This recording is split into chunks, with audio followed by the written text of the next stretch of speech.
Title দেখে আশা করছি বুঝতেই পেরেছো যে আজকে ভিডিওটা কী নিয়ে, টাইম টেবিল কীভাবে বানাবো। ভিডিওটা শেষ অবধি দেখো, because it's going to be very very productive.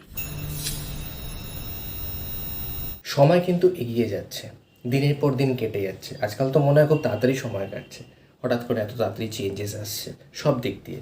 তো সময়কে কিভাবে ইউটিলাইজ করবে, সময়ের সাথে তাল মিলিয়ে এগোতে গেলে time table is very very important for your daily routine. আমার এই ভিডিওটা আজকে টাইম টেবিল বানানো নিয়ে, পারফেক্ট কোনো ক্লাসের জন্য নয়। Every student can follow it. Okay, আমি তার জন্য ভিডিওটাকে এমনভাবে বানিয়েছি যেটা সবার জন্যই হেল্পফুল হয়। তো শেষ অবধি অবশ্যই দেখতে হবে, আর দেখার পর জানাতে হবে কেমন লাগলো। আগে সাবজেক্টসের লিস্ট বানিয়ে নিতে হবে। লিস্ট বানিয়ে নেওয়ার পর সেটিকে ডিফারেন্সিয়েট করতে হবে কোনটা তোমার প্রেফারেবল সাবজেক্ট আর কোনটা তোমার কাছে টাফ লাগে। So subjects should be divided into two types according to your preferable subjects and যেটা বেশি ভয় লাগে ওটাকে আলাদা। মেইন সমস্যা হচ্ছে আমরা আগে থেকে টার্মিনেটিং পয়েন্ট নিয়ে ভাবি। মানে ফর এক্সাম্পল, আমার আজকে থেকে ক্লাস শুরু হলো ক্লাস 11-এর। এবার আমি ভাবছি, মনে মনে ক্যালকুলেশন করছি যে হাফ ইয়ারলি এক্সাম তো এখনও 6 মাস মতো বাকি আছে, তাহলে 180 দিন। Wow, so I can manage it. But এই অ্যামাউন্টটা চোখের সামনে দিয়ে কখন বেরিয়ে যাবে বুঝতে পারবে না। তার জন্য এই 180 দিনকে তোমাকে স্প্লিট করে নিতে হবে 24 আওয়ার্সে, মানে ইচ অ্যান্ড এভরি ডে। তার জন্য রুটিন বানাতে হবে। স্কুল স্টুডেন্টসরা কী করছে, তারা প্রথমত সকালে ঘুম থেকে উঠছে, সকালে অনেকে টিউশন থাকে, তো সেটা পড়লো, পড়ার পর খেয়ে দিয়ে রেডি হয়ে স্কুলে চলে গেল। স্কুলে 6 আওয়ার্স দিতেই হবে, ম্যান্ডেটরি। তো ফিরে এসে দে নিড সাম রেস্ট, তারপর রেস্ট নিয়ে আবার হয়তো টিউশন থাকলো। তো এই যে প্যাকড আপ শিডিউল, এর মাঝখানে কী সমস্যা দাঁড়াচ্ছে? সেলফ স্টাডি কোথায়? সময় পাচ্ছে না বাচ্চারা। টিচার যা বুঝিয়ে দিচ্ছে মাথার মধ্যে ঢোকাচ্ছে, আসছে, ওগড়ে দিচ্ছে, কিন্তু ওটা নিয়ে ভাবনা চিন্তা করার সময় তো দিতে হবে। তাহলে সেই ব্যাপারটা হচ্ছে না বলেই আজ গ্রাফটা এখান থেকে এখানে নেমে এসছে। অ্যাজ আ হোল যদি আমি ধরি, প্যান্ডেমিক সিচুয়েশন পরে স্টুডেন্টদের গ্রাফ অনেকটাই ডিগ্রেড হয়েছে তাদের স্টাডিজের প্রতি, অনেকটাই। তো সেইটাকে মেক ওভার করতে হবে, কারণ তারা তো হোঁচটকে সামনে পড়ে যাবে। কারণ আগামী দিনে তাদেরকেও তো বাঁচতে হবে, তাদেরকেও তো খেটে খেতে হবে কিছু। পড়াশোনাটা তো একটা এমন বিষয় যেখানে কোনো শর্টকাটস নেই। ভালো পড়াশোনা করো, ভালো চাকরি পাও। ডেলি রুটিনে এখনও আসিনি, ওটা আমি শেষের দিকে দেবো। ডেলি রুটিন মেনটেন, ওটা আমার একটা ওপিনিয়নে, কারণ আমার ওপিনিয়ন তোমার ম্যাচ নাও করতে পারে, কিন্তু আমি কীভাবে বানাতে হয় রুটিন সেটা আমি লাস্টের দিকে দিচ্ছি। এখন যে কথাগুলো বলছি মন দিয়ে শোনো। ডেলি রুটিন বানানোর বেনিফিট কী কী পাবে তুমি? প্রথমত, টাইম টেবিল বানালে লাইফে একটা আলাদা রুটিন আসে, ডিসিপ্লিন আসে, ঠিক আছে? আর রুটিন বানিয়ে কাজ করলে অনেকটা টাইম বাঁচানো যায়। You can save time, that's an important point.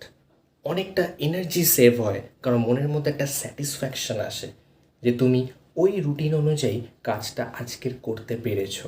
তাহলে রাতের ঘুমটাও ভালো হবে, ইউল গেট আ প্রপার রেস্ট। তুমি যে লাইফে গোলটা সেট করেছিলে, তুমি যে রুটিন মেনটেন করে সেটাকে ভালো করে কনসিস্টেন্ট রাখো, তাহলে কিন্তু মনে হবে গোলটা বেশি দূর নেই। You are very very near to it. Okay, so বেশি সময় লাগবে না ওটা অ্যাচিভ করতে। সেটস আ প্যাটার্ন, একটা প্যাটার্নের মধ্যে তুমি থাকবে mentally, physically and your behavioural change, because it is a 24-hour cycle and this cycle will help you in every aspect. Okay, আর আমরা অনেকজনকে দেখেছি যে শেষ রাতে পড়াশোনা করে, ঠিক আছে, পরীক্ষার আগের দিন বসে, ঠিক আছে, ভালো রেজাল্টও অনেকের ভালো আসে, বাট ওই টাইমে যে স্ট্রেসটা নেয়, সেই স্ট্রেস নেওয়ার এফেক্টটা তারা বুঝতে পারে পরে, যখন তাদের বয়সটা বাড়ে। অনেকটা লং রান করতে হবে, তার জন্য রুটিন খুব ম্যান্ডেটরি। তাই ওস্তাদের মার শেষ রাতে হলেও একজন সঠিক সময়ানুবর্তী মানুষই পারবে জীবনকে সঠিক পথে নিয়ে যেতে। 7 দিনের খাবার তোমার কাছে পৌঁছায়নি, ঠাকুরের দয়া সেটা যেন না হয়, সবাই পরিপুষ্ট থাকুক। আমি একটা এক্সাম্পল দেওয়ার জন্য বলছি। তারপরে 8th ডেতে তুমি খাবার পেলে, প্রচুর খাবার পেলে, কিন্তু সেই একদিনে তুমি কি সেই আগের 7 দিনের খাবার খেতে পারবে? It's impossible. আমাদের বডি সেটা নেবে না। পার ডে নিউট্রিশন দরকার। সেটা একদিনে গিয়ে ফিল আপ করা যায় না। Just like that the routine also, your timetable also, you need a timetable immediately. কারণ পার ডে স্কুলে যাচ্ছ তুমি, তো সেখানে কিছু না কিছু তো পড়া হচ্ছে, তো সেইটা সেই দিনকেই you have to make it over. যদি সেদিনকেই না করো তাহলে ওটা পরের দিনে গিয়ে আরও চেপে যাচ্ছে, এরম করতে করতে করতে করতে জমতে জমতে কোথায় উঠে যাচ্ছে। তারপর তুমি যখন পরীক্ষার শেষে গিয়ে ওই জিনিসটা দেখছো, এরকম লাগছে দেখতে। ইয়েস, তাহলে স্ট্রেস বাড়বে। এবার আসছি মেইন পয়েন্টে। সারাদিন ধরে অনেক বাচ্চারা দেখি পড়েই যায়। এটা কি এমন? No, it's totally wrong. Rest is very mandatory. Rest নিতে হবে। যদি রেস্ট ছাড়া পড়াশোনা করো তুমি কিন্তু এনার্জি বাঁচাতে পারবে না। ওকে, তো এনার্জি বাঁচাতে না পারলে পরীক্ষার আগে আগে দেখেছো অনেক বাচ্চাদের শরীর খারাপ হয়ে যায়। অনেকে বলে চিন্তায় হচ্ছে, এই হচ্ছে না, ওর আগে রুটিনের জন্য হচ্ছে, ও ফলো করেনি সেটা। আমি একটা জিনিস দেখাচ্ছি, দেখো। তুমি একটা জিনিস পড়াশোনা করলে, সেটার জন্য তুমি 1 আওয়ার দিলে, ওকে, তো এটা হয়ে গেল তোমার শর্ট টার্ম স্টাডিজ। এবার তুমি একটা 15 মিনিটস ব্রেক নিলে,